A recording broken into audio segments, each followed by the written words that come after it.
Adrian's silver Aston Martin rolled down the private coastal road, wind slicing through the pines as the Cole mansion emerged enormous, white, and cold against the Carolina sky. He hadn't been back since his mother's birthday years ago, but now it felt less like home and more like a museum of memories he'd rather forget. The iron gates opened automatically. Cameras swiveled. Servants lined up like soldiers. Adrian stepped out, suitcase in hand, forcing a polite smile. The air smelled of salt and polished marble. Nothing had changed, not even the tension buried beneath the perfection. Adrian, his mother, Margaret Cole, rushed out in her usual pearls and composure. She hugged him lightly, more out of duty than love. His father, Richard Cole, stood a few steps back, tall, silver-haired, unreadable. "You finally remembered where you came from," Richard said. His voice carried that same edge that made Adrian leave in the first place. Inside, the house was like a time capsule, massive portraits, chandeliers, and silence heavy enough to make a man shrink. Adrian's footsteps echoed through the marble halls. He paused at the grand piano in the living room, the one his late grandmother loved. Then he saw her. She was humming softly, a slow gospel tune that felt out of place in this house. Her name tag read Grace. Her voice was warm, grounding. When she turned and met his eyes, time froze. Adrian had seen models, celebrities, royalty, but nothing like her calm strength. Their silence lingered awkwardly until Grace bowed slightly. "Welcome home, sir." Something about that "sir" stung him. It wasn't respect, it was distance. He smiled politely, but his chest tightened. "Thank you. Grace, right?" She nodded and turned away, pretending to adjust a flower vase. At dinner that night, Richard bragged about Adrian's European success, barely hiding the mockery. Margaret smiled thinly, while servants poured expensive wine. The family's wealth was a show, and Adrian was its reluctant star. He couldn't shake the image of Grace's eyes from his mind, calm in a world that thrived on chaos. Later that night, unable to sleep, Adrian wandered to the living room. The moonlight painted everything silver. Grace was there again, cleaning, unaware of him. She touched the piano keys softly, playing the same melody she hummed earlier. He watched silently, the sound pulling at something he'd buried years ago. "That song," Adrian said quietly. Grace froze. "It's something my mother used to sing," she replied, voice trembling slightly. "It's beautiful," he said, moving closer. She smiled faintly. "Not everyone here thinks so." "Then they don't know beauty," Adrian replied. For a second, the room felt different, less mansion, more world of their own. That night, Adrian couldn't sleep. He stood by his window, watching the ocean crash against the cliffs. His mind replayed Grace's song, her eyes, her poise. She was a maid in his father's house, but to him, she was something else entirely. He just didn't know it yet. At sunrise, Grace moved like a whisper through the marble halls, her shoes silent, her posture graceful. She had learned to exist without being seen. Her hands scrubbed, folded, polished, but her mind was elsewhere, chasing memories of a small town she left behind years ago. Every morning, before sunrise, she took the same old bus from the edge of Wilmington to the Cole estate. The ride was long, filled with workers like her. People invisible to the world, they kept spotless. She'd press her forehead to the window and watch rich neighborhoods flash by, wondering if anyone ever saw the people who cleaned their glass. Grace's world outside the mansion was tiny, one bedroom, flickering bulb, two younger siblings sleeping soundly. She worked for their school fees and groceries. On her fridge was a picture of her late mother and a quote she repeated daily, "Even small lights can chase away big darkness." Back at the mansion, whispers floated like perfume. The maids noticed the way Adrian's eyes lingered when Grace passed. "He's curious," one said. "Curious gets maids fired," another warned. Grace ignored them, or at least tried to. That evening, she entered the piano room again. The air was calm, almost sacred. She gently pressed one key, then another. It wasn't just cleaning anymore. It was connection. The same melody she played last night lingered in the air like a secret no one was supposed to hear. Adrian appeared again, leaning on the doorframe. "That song again," he said quietly. Grace froze. "Sorry, sir. I shouldn't," he shook his head. "Please, don't stop." For the first time, she saw something in his eyes, not arrogance, not pity, something like loneliness. "Where did you learn to play like that?" he asked. "My mother taught me," Grace said softly. "Before she passed." He nodded. "She must have been special." "She was," Grace replied. "She believed music could heal anything, even pride." Adrian smiled faintly. He knew exactly what that meant. Later that night, Mrs. Evans, the head housekeeper, found Grace near the kitchen sink. "Be careful," she said quietly. "Mr. Cole doesn't like attention around his staff, especially that kind." Grace looked up. "I'm just doing my job." Mrs. Evans sighed. "Yes. And that's exactly what keeps you safe." From his study upstairs, Richard Cole noticed everything. He had cameras in half the rooms. He saw Adrian's pattern where he went, who he spoke to. One evening, he watched footage of his son pausing too long near the maid in the piano room. His jaw tightened. Old prejudices stirred like venom. Grace could feel it, eyes on her, tension in the walls. She didn't know about the cameras, but she felt their presence. Each step in the mansion felt heavier. She told herself to stay invisible again, to hide her laughter, to hide her voice. But something about Adrian made that impossible. Adrian couldn't focus on anything. Meetings with his father bored him. Business talk sounded hollow. He'd sneak away to the garden just to see Grace passing by the windows.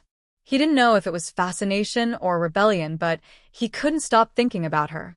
That night, Grace wrote in her small journal before bed. "He's kind, but kindness from the rich is dangerous. It always comes with a price." She closed the notebook and prayed for peace. But deep down, she knew something was coming. Dinner at the Cole mansion wasn't just a meal, it was a performance. Every Friday, Richard Cole gathered his family and top executives around that absurdly long table to celebrate success. When Adrian got the call to join, he already knew success had a cost, and tonight, he'd be reminded of it. Grace ironed the table linens, polished the silver, and aligned the wine glasses like crystal soldiers. She tried to stay invisible, but her hands trembled. Every "Mr. Cole wants perfection" from Mrs. Evans felt heavier. She could sense the tension in the air, like the mansion itself was holding its breath. Powerful men in suits filled the room with laughter that didn't sound human. Margaret floated between them like a graceful ghost, smiling too widely. Richard stood at the head, a lion among sheep. And then came Adrian, casual, unbothered, not the obedient son his father wanted. Grace served silently, keeping her eyes down. But when she poured wine for Adrian, he looked up and whispered, "You okay?" Soft enough that no one else heard. She nodded quickly, heart pounding. Mrs. Evans saw it. Her eyes widened slightly. She knew trouble when she saw it. The laughter grew louder as the wine flowed. Richard, drunk with power and whiskey, started his usual speech about legacy. "We built this empire from the ground up," he boomed. "But these days, people think they can just walk in and take what we've earned. The world's full of parasites living off good men's work." Adrian's fork paused midair. He knew exactly who his father meant. Not just parasites, but people like Grace. As Grace leaned to refill Richard's glass, his elbow knocked it over, deep red wine spilling across his white shirt. The room went silent. He turned slowly toward her, voice sharp as glass. "Do you have any idea what this shirt costs?" Grace froze. "I'm so sorry, sir." "Of course you are," he sneered. "People like you always are." Adrian stood abruptly, chair scraping the marble floor. "That's enough, Dad." The table froze. Richard blinked. "She said she's sorry. It was an accident." Richard's tone dropped. "You're defending a servant now?" Adrian stepped closer. "No. I'm defending a person. Something you seem to have forgotten exists in this house." The silence that followed was suffocating. Even the chandelier lights seemed to dim. Margaret tried to smile through it. Please, let's not make a scene. Richard rose slowly, voice low and venomous. Son, I suggest you remember who feeds you. Adrian stared him down. Then maybe I should start feeding myself. Grace stepped back, heart racing. She wanted to disappear.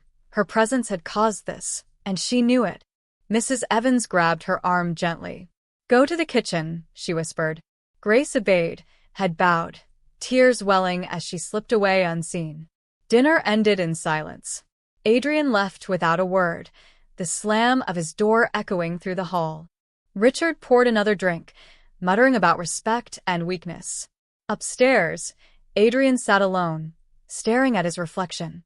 What are you doing? He whispered to himself. He didn't have the answer. Only the feeling that something deep had already shifted inside him. In the kitchen, Grace washed dishes with trembling hands. The clinking of plates covered her quiet sobs. Mrs. Evans approached and handed her a towel. You didn't do anything wrong, she said softly. Grace shook her head. In this house, wrong or right doesn't matter. Just power. Later that night, Adrian found himself outside the kitchen door. He didn't go in, just stood there, listening to her soft breathing through the wood. He realized he wasn't defending her out of pity, it was something else. Something dangerous. Something real. The house was finally silent, the kind of silence that hums with secrets. Grace sat by the servant's window, staring at the moonlight crawling across the tiled floor. Her hands were raw from work, her heart raw from shame. Every breath reminded her of that dinner, his defense, his father's fury. Adrian lay in bed, staring at the ceiling. The echoes of his father's voice replayed in his head. You're defending a servant now. He turned over, restless. He'd stood up before, but never like that. Never for someone like Grace. He didn't even know why it hurt so much to see her humiliated until now. It was nearly 2 a.m. when Grace heard the softest knock on the servants' corridor door. Her heart jumped. No one ever came down here at that hour. She opened it just an inch, and there he was. Adrian. Barefoot, hoodie over his head, eyes tired but kind. I didn't wake you, did I? He whispered. Grace froze. You shouldn't be here, Mr. Cole. Adrian, he corrected softly. Her throat tightened. He looked nothing like the cold, rich air she served daily. Tonight, he looked human. I just wanted to make sure you're okay, he said. Grace hesitated. People don't ask that here. Adrian smiled faintly. Then let's pretend we're not here. He gestured toward the back gardens. Grace hesitated again. Stepping outside could mean trouble if anyone saw them. But something in his eyes, that fragile sincerity, pulled her forward. She followed. Barefoot. Silent. Heart racing. They stepped into the cold night. The air smelled like rain and roses. This was my mother's garden, Adrian murmured. She used to sit here for hours.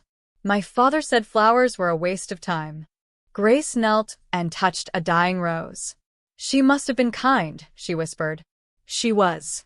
That's why she didn't last long in this family. Grace sat on the stone bench, arms around herself. You shouldn't have defended me tonight. It'll only make him angry. Adrian leaned against the railing. I'm used to his anger. But I'm not, she said softly. People like me don't get second chances. Adrian turned, eyes steady. Then maybe it's time someone gave you one. The wind shifted. Grace looked up, her eyes shimmering. Why are you doing this? Because you remind me what it's like to feel real, he said simply. No lies. No charm. Just truth. For a moment, she forgot who he was, the billionaire's son, the man above her world. In the quiet, he was just Adrian. A few inches. That's all that separated them. Her breath caught, his hand lifted slightly, hesitating near her cheek. But before either could move, footsteps echoed from the house. Grace pulled away instantly. Go, she whispered. If they see you here, he stepped back, but his eyes lingered on hers. Tomorrow? She nodded barely. Grace slipped back into the kitchen, pulse still racing. She leaned against the counter, pressing a hand over her heart. It wasn't love, not yet. But it was something dangerously close.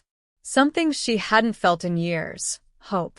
Upstairs, Adrian stared out his window, watching the faint glow of the servants' quarters. He smiled faintly, the first genuine smile in months. He didn't know what this was or where it would lead, but for the first time in his life, he felt free and terrified of it. It started small, a whisper in the laundry room. "Did you see Mr. Adrian in the garden last night?" One maid murmured. "No," another gasped, but Grace wasn't in her room either. In a place where gossip spread faster than fire, truth didn't matter, only who it burned first. By morning, Grace could feel it: the stares, the hushed laughter, the sudden silence when she entered a room. The mansion was a prison now, every corridor echoing with suspicion. She scrubbed floors harder, hoping the noise of her hands would drown the noise in her head. At breakfast, Adrian tried to act normal. But he caught it too: the way the staff avoided eye contact, the way the butler stammered when serving him. His father, Richard Cole, sat silently behind his newspaper, but his jaw tightened at every shift in the room's energy. He felt something was off. The butler, Mr. Hayes, had served the Coles for 20 years, loyal, disciplined, terrified. He noticed everything. That morning, he stood outside Richard's study, hand trembling as he debated whether to speak. He'd seen Grace and Adrian in the garden. He'd seen their closeness. And now his silence felt like a sin. Upstairs, Grace stood before a small mirror in her quarters. Her reflection looked like a stranger: tired eyes, trembling hands, lips pressed shut to hold in fear. She whispered to herself, "You're here to work, not to dream." But her heart refused to listen. As Grace carried laundry past the main hall, Adrian appeared from the other end. Their eyes met, just for a second. It was too long. "Grace," he said softly. She froze. "Not here," she whispered, walking past quickly. But someone had seen them. The housekeeper, Mrs. Langford, sharp-eyed and loyal to Richard, noticed everything. She leaned on her cane, watching Grace hurry away. Her lips curled into a cold smile. "So that's the game you're playing," she muttered. By nightfall, she would tell the master. That evening, Adrian found Grace again, this time near the stables, where no one went after dark. "People are talking," he said. "I know," she whispered. "You shouldn't be here." He took a step closer. "Let them talk. I don't care." Her eyes filled with fear. "You will when your father hears." Richard Cole wasn't a man who needed proof. Suspicion was enough. That night, Mrs. Langford visited his study, whispering every detail she'd seen. Richard's face hardened. "My son," he muttered, "disgracing this family for a servant?" His glass shattered in his hand. The next morning, Grace was called to the main hall. She stood trembling before Richard and Mrs. Langford. Adrian wasn't there yet. Richard's voice was cold, sharp. "You've been getting too comfortable in my house, haven't you?" Grace's throat went dry. Just as Richard raised his voice, the door burst open. "Enough, father." Adrian stood there defiant, protective, fearless for the first time in his life. Grace's heart stopped. This was the moment everything would change. The Cole mansion was quieter than usual that morning. Even the air felt heavy. Servants moved carefully, eyes down, afraid to make noise. Everyone knew a storm was coming, they just didn't know who would survive it. Grace stood outside the main study, summoned by Richard himself. Her palms were slick with sweat. She'd been here for years, but never like this. Never as the subject of her master's anger. Mrs. Langford opened the door. "He's waiting," she said, her smile razor-thin. Richard Cole sat behind his massive mahogany desk, his voice cold enough to freeze the air. "So," he began, "you think you can seduce your way up the ladder?" Grace's head shot up. "Sir, I swear." Silence. His hand slammed the desk. "You've shamed my family name." The doors burst open. Adrian walked in, shoulders squared, eyes blazing. "Father, enough." Richard turned, seething. "You don't tell me what's enough in my own house. I do when it concerns the woman you're destroying." Within seconds, everyone was there, servants, the butler, even the chef, drawn by shouting. Richard didn't care who heard. She's nothing, Adrian. A maid. You're throwing away your inheritance for someone who cleans your floors. Adrian's voice cracked. Maybe she's the only one who ever treated me like a person. Richard's rage exploded. He threw his glass of whiskey across the floor. Shards skittered across the marble. Grace flinched, backing away. You think love can fix your stupidity? Richard roared. Adrian stepped forward. No, father. But it can fix what your money destroyed. For the first time, Grace found her voice. Mr. Cole, she said quietly, I never wanted this. I only ever wanted to serve faithfully. Her voice trembled. But your son, he saw me. Not my uniform. Me. Silence followed. Even Richard blinked for a moment. Something human flickered in his eyes. Then it vanished. Richard turned to Adrian. If you choose her, you lose everything. Your name, your trust fund, your place in this family. Adrian's throat tightened. Grace shook her head desperately. Don't do this for me. He looked at her, then at his father. I'm not doing it for you. I'm doing it because I can't live like you. Richard's face turned red. Get out. Adrian didn't move. You heard me. Grace grabbed Adrian's arm. Please. Just go. He held her close for one final second before turning away. The mansion that once felt like his kingdom now felt like a cage. Minutes later, Grace's things were thrown into a bag. Mrs. Langford oversaw it personally, smirking. Some people never know their place, she whispered. Grace said nothing. She just looked back at the mansion once, at the window where Adrian stood, eyes filled with regret. That night, Adrian packed his own bag. The trust fund, the cars, the comfort, all left behind. He grabbed his coat and walked out into the same rain, following the path Grace had taken. For the first time in his life, he felt free and utterly terrified. The rain hadn't stopped. Adrian and Grace sat side by side on a half-empty bus, their clothes damp, their hands intertwined. Adrian stared out the window, the reflection of his father's mansion fading behind them. Grace leaned her head on his shoulder. Are you sure about this? She whispered. He squeezed her hand. I've never been more sure of anything. They arrived in a small North American town, quiet streets, neon diner lights, and the faint smell of rain-soaked earth. Adrian looked out at the modest buildings and exhaled. Home, he said softly. Grace smiled. It's not much. It's real, he replied. Their new home was a small, creaky room in a roadside motel. One bed, one flickering light, one shared dream. Grace laughed quietly as she unpacked. You, a billionaire's son, living here? Adrian grinned. Former billionaire's son. For the first time in weeks, they both laughed. Days later, Grace found a job at a small diner, waitressing from dawn to dusk. Adrian helped an old mechanic nearby, learning to fix cars for cash. Every night, they'd meet outside the diner, covered in grease and exhaustion but smiling like it was the first day of freedom. One afternoon, while cleaning, Grace found an unopened envelope slipped under their motel door. Her hands trembled. It bore the Cole family seal. She hesitated, then tore it open. Inside was a single line written in Richard's handwriting. You've taken him from me. Don't make me take what's mine. Adrian read the letter twice, his expression unreadable.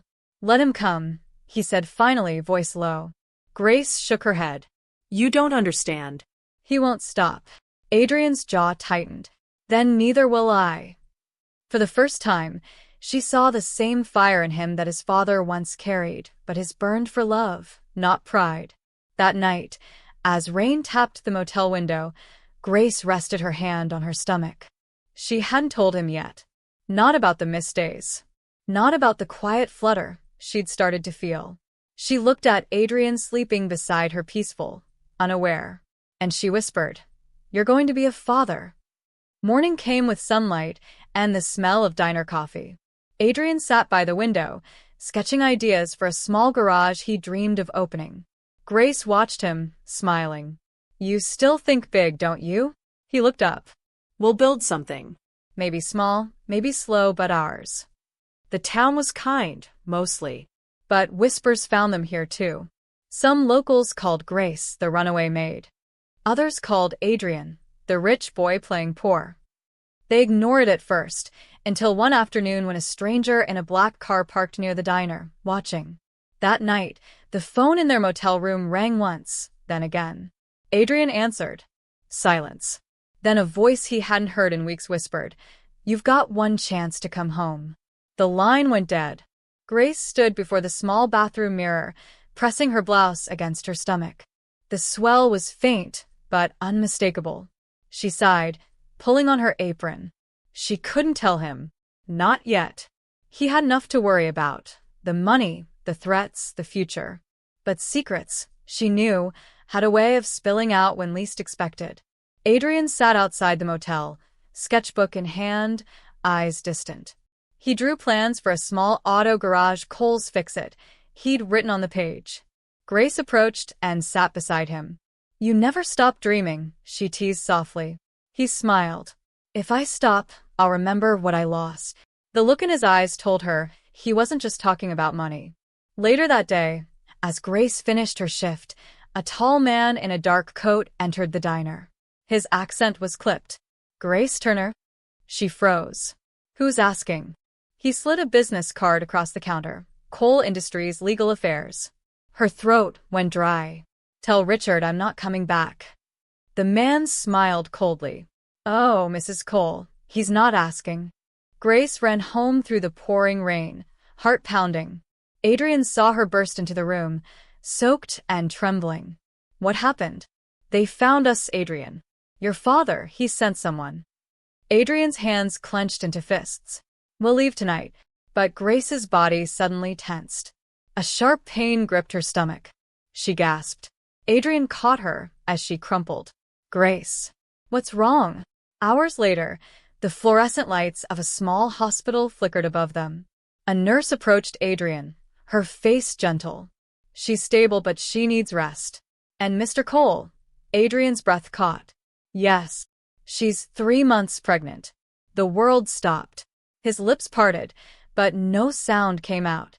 He looked toward the door where Grace lay sleeping, hand on her belly.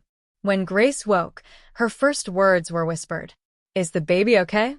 Adrian nodded, smiling weakly. "You should have told me." Tears filled her eyes. "I was scared." He took her hand. "You're not alone in this. Not anymore." It was a promise, and one he meant. But outside that hospital window, a black car waited. The door creaked open. The same man from the diner stepped in. "Congratulations," he said smoothly. "The Kohl family will see to it the child is raised properly." Adrian stood, anger boiling. "You tell my father if he comes near her again." "Careful, boy," the man interrupted. "You're talking about your inheritance." Adrian's jaw tightened. "Then he can keep it." That night, they left the hospital under cover of darkness. Adrian sold his sketchbook to a local mechanic for a few $100s, enough for gas, maybe food. Grace sat in the passenger seat, one hand on her stomach. "Where will we go?" she asked. He started the engine. "Somewhere he'll never think to look. Somewhere we start over." As they drove out of town, Grace caught sight of headlights in the rearview mirror, steady, deliberate, too close. "Adrian," she whispered, "we're not alone." He pressed the accelerator. "Hold on." The car behind them sped up too. They veered off the main road, tires screeching on gravel, disappearing into a forest road. The car behind them didn't follow, but the fear lingered. Grace leaned against Adrian's shoulder. "We can't keep running forever." He nodded quietly. "Then we'll stop when it's safe for 3. The cabin was small, almost forgotten by time. Moss covered its roof, and a fireplace sat cold in the corner. Adrian gathered wood while Grace unpacked what little they had left. A blanket, 2 cans of soup, and a hope that this would be enough. "This place," she whispered, "feels like it's waiting for us." Adrian smiled faintly. "Then let's make it ours." Days became weeks. The forest became home.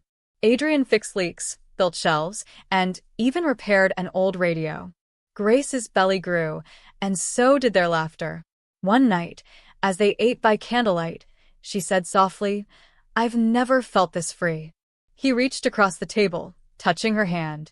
Freedom looks good on you. The old radio crackled one morning, and a voice broke through static. Richard Cole expands his search for missing son, a $2 million reward for any information.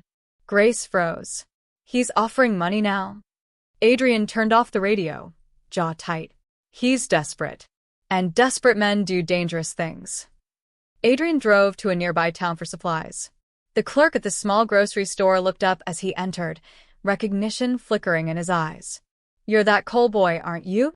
Adrian forced a smile. Just someone looking for milk and bread. When he left, the clerk quietly reached for his phone. That night, headlights glowed faintly through the trees. Adrian saw them first, distant but steady. Grace, pack up, he whispered. We have to move. Grace, exhausted and heavy with pregnancy, looked up weakly. Adrian, I can't keep running. He knelt beside her, voice breaking. Then I'll carry you. The fire flickered low as they sat together, wrapped in a blanket. Grace rested her head on his chest. What if he never stops? Adrian stared into the flames. Then he'll have to go through me. He reached into his bag and pulled out an old revolver, the one his father had given him years ago for protection. Now it meant something else entirely. Adrian woke to the smell of smoke, not from the fireplace. He rushed to the window. Down the road, black SUVs rolled in, dust and smoke rising behind them. He shook Grace awake. They found us. She gasped, clutching her stomach. Adrian, I've got you, he said, pulling her toward the back door. They ran, or tried to. Adrian supported Grace as she stumbled through the woods, branches clawing at their clothes. Behind them, voices shouted, Don't let them get away. The forest seemed endless, swallowing them whole. But ahead, faint through the trees, the glimmer of a river promised a chance. Adrian led her into the icy river, holding her steady as the current fought back. Grace gasped as the cold hit her skin. We'll never make it. Yes, we will, he said, tightening his grip. Behind them, flashlights danced along the bank. Move, Adrian shouted, dragging her across. They collapsed on the far bank, soaked and shaking. The voices faded. The headlights vanished. Grace sobbed into his chest, trembling. It's never going to end, is it? Adrian kissed her forehead. Yes, it will. Because I'll end it. The look in his eyes had changed, from fear to fury. Adrian and Grace stood outside the Cole mansion at dawn. The gates were massive, iron-black, and silent, waiting, as if they knew the storm had returned. Grace's hand trembled on Adrian's arm. Are you sure? He squeezed her hand. It's time. No more running. The door swung open without a sound. Servants froze, watching the couple stride into the great hall. Adrian's shoulders were squared. Grace clung to his arm. Richard appeared at the top of the staircase, anger and surprise mixing on his face. Adrian, Richard said, voice booming. You're back. With her? Yes, father, Adrian replied calmly. With Grace. Richard laughed bitterly. Do you have any idea what you're doing? You're destroying this family. Adrian stepped closer. No. You already destroyed it. I'm just taking it back. Grace lifted her chin. I never wanted this, Mr. Cole, she said. But your son, he chose to see me as a person, not a servant. Richard's face twisted with rage. And you think that excuses this? Yes, she said quietly but firmly. Because it's love. Something your money and pride could never buy. Adrian pulled out the hospital papers. She's carrying our child, father. The hall went silent. Richard's eyes widened. A child? Yes, Adrian said. And nothing you say or do will take us apart. Richard stepped down the staircase slowly. You think this changes anything? Adrian didn't flinch. It changes everything. We won't run anymore. You want to fight? Here it is. Grace whispered. Be careful, Adrian. He smiled faintly. I'm not afraid of him anymore. Richard lunged forward, fury in his fists, but Adrian was faster. He blocked the attack, gripping his father's wrist. The staff gasped. The chandeliers trembled overhead. It wasn't just a physical battle, it was a fight for respect, love, and freedom. Adrian held Richard at arm's length. You wanted me to be weak. You wanted me to fear you. But I'm not your child anymore. I'm my own man. Richard staggered, chest heaving. Grace stepped forward. And we're taking our life and our child with us. No more threats. Richard's face softened for the first time. Not completely, pride didn't die, but respect flickered. You'll regret this someday, he muttered. Adrian shook his head. Not this time. This is our life. Our choice. Richard turned and walked away, leaving them victorious but wary. Alone now, Adrian took Grace's hand. Together, he whispered. She smiled, her hand on her belly. Together. For the first time in months, they felt the world opening to them. Not safe, not perfect, but theirs. And somewhere in the mansion, old shadows lingered, waiting for the next storm. Sunlight spilled into their tiny cabin, illuminating Grace's growing belly. She stared at it, hand trembling. It's real. Adrian, a life we made. Adrian knelt beside her, pressing his forehead to hers. It's more than real. It's hope. And I won't let anyone take it from us. Adrian drove to town for supplies, careful to avoid familiar faces. At the grocery store, a man in a dark coat watched him, notebook in hand. Adrian noticed, froze for a heartbeat, then walked away calmly. The shadow followed. The game had already begun. Back at the cabin, Grace paced. They're coming closer every day. Adrian embraced her. I know. I can't run forever, not with a baby growing inside me, she whispered. He kissed her forehead. Then we make a stand here, together. A letter slid under the cabin door. Grace tore it open, hands shaking. It read, We know where you are. Your life, and the child's, are in jeopardy. Return or face the consequences. Adrian read it silently, jaw tight. They're not bluffing. But we won't back down. That night, they sat by the fire, weapons within reach. Every sound in the forest made Grace jump, a branch cracking, wind against the cabin. Adrian kept his hand on her belly. No one will touch us, he whispered. But deep down, he knew danger could come even from shadows. A sudden crash startled them. Adrian grabbed Grace and shoved her to the floor. Through the window, masked figures tried to break in. He fired a warning shot. Back. The intruders retreated, but their presence had been confirmed. Richard's men were closing in. Adrian faced a decision. We can keep running, he said. Or we can fight. Grace looked at him, exhausted, scared. If we fight, what if we don't survive? Adrian touched her belly. Then at least we stand for something. For our child. The weight of the moment pressed down on them, fight or flight, life or death. Adrian spent the night planning, escape routes, traps, and supplies. Grace packed essentials, hiding anything that could help them survive longer. They knew one misstep could mean capture, or worse. And somewhere in the distance, Richard's black SUVs moved silently through the forest. Dawn came. Adrian took a deep breath. We leave at first light. No one stays behind. No hesitation. Grace nodded, placing her hand on her stomach. For us, and for the baby. They stepped outside together, feeling the weight of their choices, but unbroken. As they disappeared down a dirt road, the forest behind them, adrenaline and fear mixed with hope. Every step was uncertain. Every shadow a potential threat. But Adrian knew this truth. They might be hunted, but they were no longer prey. They were a family, and they would fight to protect it. Adrian and Grace stumbled through dense forest, exhausted. Ahead, a small cabin appeared, almost hidden by thick pine trees. This could work, Adrian whispered. Grace wiped sweat from her brow. If it's empty. Adrian smiled faintly. Then we make it ours for a while. Inside, the cabin was bare but livable. A fireplace, a bed, and a small kitchen. Grace set her bag down carefully.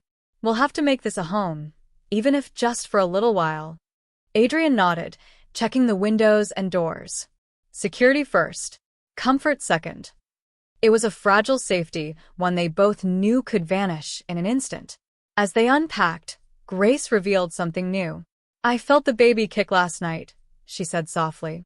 Adrian's eyes widened, awe and fear mixing. It's real, isn't it? She nodded.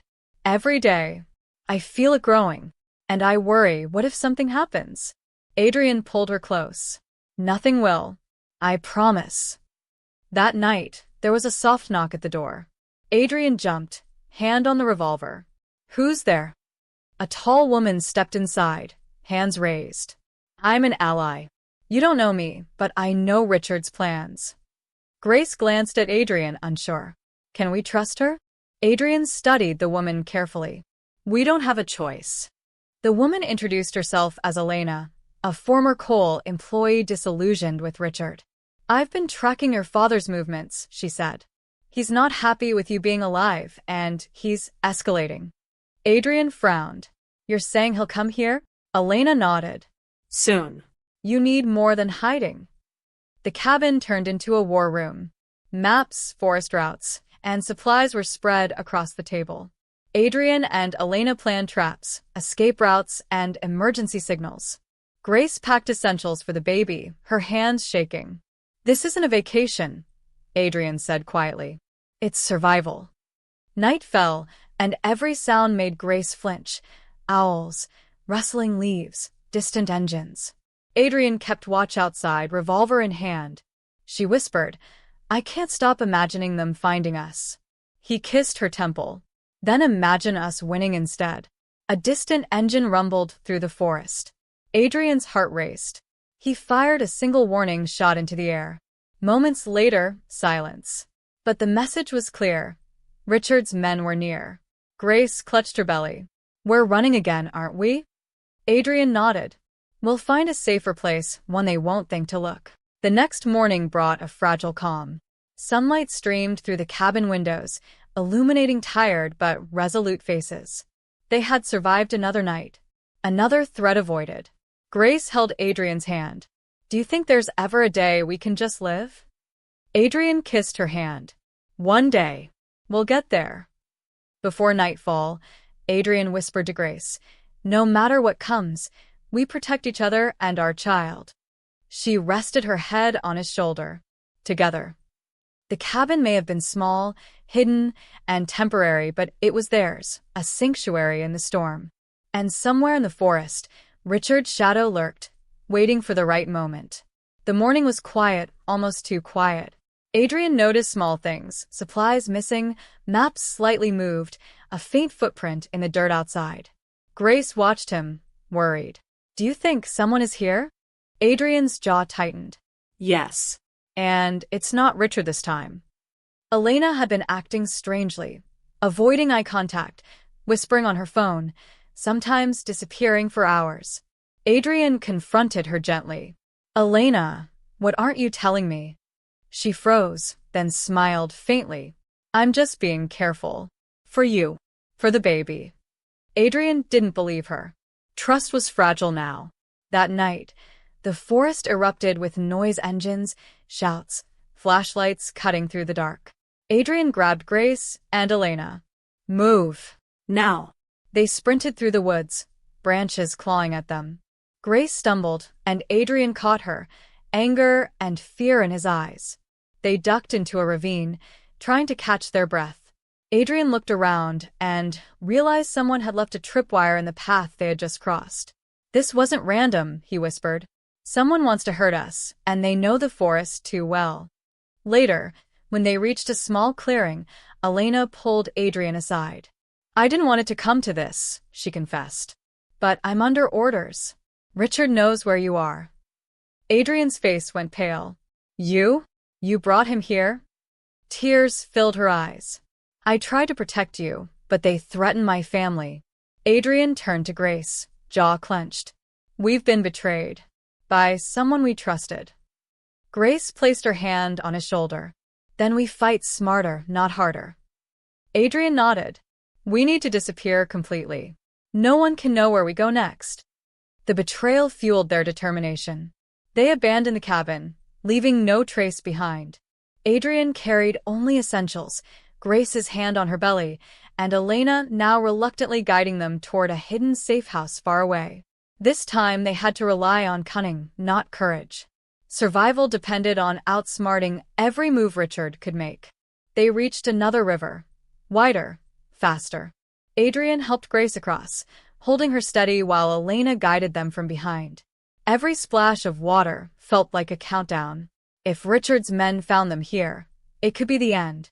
On the far bank, they found a small abandoned shack, hidden by trees and overgrowth. It was far from comfortable, but it would have to do. Grace collapsed on a makeshift bed. "I don't know how much longer I can keep running," she whispered.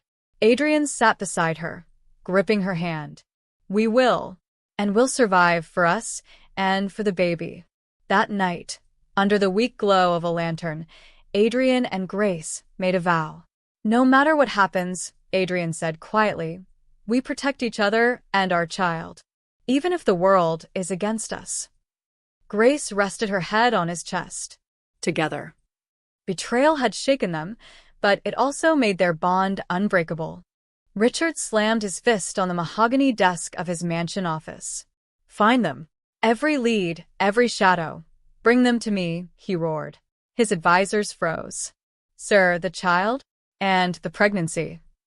Richard's eyes burned. "No one disobeys me. No one. Especially not my son." Outside, the city hummed, unaware of the storm about to descend. Within hours, Richard deployed a team of experts, drones, trackers, and covert surveillance. Adrian and Grace, hiding in the forest shack, had no idea they were being watched. Elena whispered nervously, "They're here. They know where we are." Adrian's jaw tightened. "Then we have to move. Now." Richard's men made their move at dawn. Engines roared through the forest. Adrian grabbed Grace and ran, dodging bullets and branches. Elena covered their rear, firing warning shots. "Keep moving." They reached a cliff edge, overlooking a river below. Adrian lowered Grace down with a rope. "Hold on tight." Elena followed. Behind them, Richard's men reached the top, shouting orders and firing indiscriminately. Adrian's heart raced. Every second counted. Below the cliff, a hidden tunnel awaited. Old, forgotten, but solid. Adrian guided Grace inside. "This will buy us some time." Elena followed reluctantly. "Time is all we have, and not much of it." The forest behind them echoed with shouts, the hunt far from over. Inside the tunnel, silence fell. Grace's hands trembled on her belly. "I can't keep running forever," she whispered. Adrian held her close. "We won't. But we'll survive this. We have to." Even Elena, hardened by fear, looked shaken. Richard's wrath was no ordinary threat. Adrian realized staying hidden was no longer enough. He whispered to Elena, "We need a plan to strike back, to stop them from hunting us." Elena nodded reluctantly. "It will be dangerous, but I know a place where we can regroup." Grace looked at them, anxious. "Another fight? For our child." Adrian kissed her hand. "For our family." They emerged from the tunnel at night and set up a small camp, carefully camouflaged. Adrian rigged simple traps, nothing lethal, but enough to warn of approaching danger. Grace watched him work. "You're preparing for a war." Adrian looked at her seriously. "Sometimes love isn't safe, it's survival." Back at the mansion, Richard learned of the tunnel escape. He slammed the table again. "They mock me. Every step I take, they vanish." His voice echoed through the hall. "I don't care what it takes, bring them to me alive." That night, Adrian and Grace lay in the hidden camp, exhausted but alive. Elena whispered, "Tomorrow, Richard's full force comes." Adrian held Grace's hand tightly. "We'll be ready. For us. For our baby." The forest was still, but danger waited, patient, relentless, and deadly. Before dawn, Adrian and Elena quietly checked the traps set around their hidden camp. Grace sat on a log, hands on her belly, watching with anxious eyes. "This will work, won't it?" she whispered. Adrian kissed her forehead. "It has to. Today, we show them we're not prey." Richard's men moved through the forest, confident, unaware that Adrian had learned their routes. Adrian crouched behind a tree, watching them. He whispered to Elena, "They'll take the bait. Remember, we scare them, don't kill. Grace clutched a small flare, trembling. I hope this works. Adrian triggered a tripwire, causing a loud clang and scattering leaves. The men paused, alert. Suddenly, flares ignited from the bushes, blinding and disorienting them. Adrian and Elena moved silently, blocking escape routes. The hunters became the hunted. Grace, despite fear, bravely helped by signaling and moving supplies. A flare in her hand illuminated the chaos. Adrian glanced at her with pride. You're stronger than you know. She smiled faintly, despite shaking. We survived together. Meanwhile, back at the mansion, Richard received a call. The patrol, they were ambushed, one officer reported. Richard's face twisted with rage. How is this possible? They're just a boy and a woman. He slammed the phone down. Send everything we've got. No mercy. After the ambush, Adrian, Grace, and Elena retreated to a deeper section of the forest. Breathless and shaken, Grace whispered, We did it. Adrian nodded, exhausted.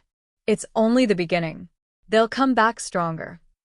Elena added, But now they know you're not easy prey. Adrian discovered an old forest cabin on a hidden ridge, overlooked by the pursuers. This can be our forward base, he said. They'll never expect it. Grace smiled faintly, relief mixing with fear.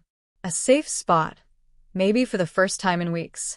At the ridge cabin, they rested briefly. Adrian prepared maps and supplies. Grace held her belly, and Elena monitored the forest. For a moment, the tension eased, and they allowed themselves to imagine a life beyond running. But all knew this calm was temporary. Richard, furious about the ambush, began mobilizing specialized forces, hunters, trackers, and armed men trained for the forest. Bring me the boy, the woman, and that child, he demanded. Back at the ridge, Adrian looked toward the distant horizon. They're coming, but now we're ready. Night fell over the ridge cabin. Adrian held Grace close. No matter what happens, we protect each other. And the baby. She rested her head on his shoulder. Together. The forest was quiet, but every shadow could hide danger. And tomorrow, the real battle would begin. The first light of dawn painted the forest in gold and mist. Adrian, Grace, and Elena prepared carefully. Traps were checked, escape routes memorized. Adrian whispered, This ends today, one way or another. Grace, clutching her belly, nodded bravely. For us, for our baby. Far below, Richard's specialized forces approached with precision and ruthlessness. Richard himself moved in the lead, cold and calculating. Bring me my son and the woman who dared defy me, he commanded. The forest seemed alive with anticipation, every step echoing like a drum of war. Adrian triggered the first trap, a hidden tripwire sending nets and noise toward the advancing men. Chaos erupted. Richard's soldiers stumbled, shouting. Adrian and Elena moved silently, guiding Grace through an alternate path. For the first time, the hunters tasted fear. Richard, furious, pressed forward. Enough games, he shouted, eyes blazing as he spotted Adrian. He charged, unarmed but deadly, embodying the wrath of a man used to control. Adrian stood his ground, fists clenched, adrenaline surging. Grace, though terrified, helped by signaling traps and warning Adrian of approaching threats. She held a small flare, its red light cutting through the morning haze. Adrian, behind you, she shouted, her voice steady despite fear. He glanced at her, gratitude flashing in his eyes. Adrian and Richard finally faced each other in a small clearing. You've grown bold, boy, Richard spat. I've grown strong, father, Adrian replied. And I won't let you hurt us. The forest seemed to hold its breath as the two men circled, tension crackling in the air. Adrian used the traps, terrain, and his wits to keep Richard off balance. Richard relied on raw power and anger. Each strike and dodge was a dance of survival, the forest floor littered with debris and broken branches. The stakes were no longer pride, they were life, love, and a future. Elena lured a squad of Richard's men into a secondary trap, giving Adrian the opening he needed. Adrian, fueled by desperation and love, finally pushed Richard back toward a cliff edge. Richard's fury was palpable. "You think this ends here?" Adrian's eyes were cold. "It ends today for you." With one final strategic maneuver, Adrian used the terrain to his advantage, sending Richard stumbling back. Richard caught a tree root, barely holding on. Adrian extended his hand. "It doesn't have to end like this, father." Richard stared, torn between rage and recognition, before finally letting go, falling into the thick underbrush below, alive but defeated. Adrian turned to Grace and Elena. Grace held her belly, tears streaming. "We did it, we survived." Adrian pulled her into a tight embrace. "We did. And nothing will take our family from us again." The forest was quiet now, victory, exhaustion, and hope intertwined in the air. The forest was quiet, the morning mist lifting. Adrian and Grace had reached a remote cabin by a serene lake, far from Richard's reach. Grace breathed in the fresh air. "I can't believe we're finally safe for now." Adrian held her hand tightly. "We'll build from here." Slowly, carefully. They unpacked essentials, cleaned the cabin, and made it cozy for the first time in weeks. Grace arranged a small crib she'd brought, placing it near the window. Adrian watched her, a soft smile on his face. "This is the first home that's truly ours." Grace glanced at him, her eyes shining with relief and love. That night, Adrian and Grace sat on the porch, wrapped in a blanket, listening to the lake. Grace placed her hand on her belly. "Do you think our baby will be safe now?" Adrian kissed her forehead. "Safe, yes. Loved, absolutely. Nothing can take that from us." Days passed. They fished from the lake, tended a small vegetable patch, and gathered firewood.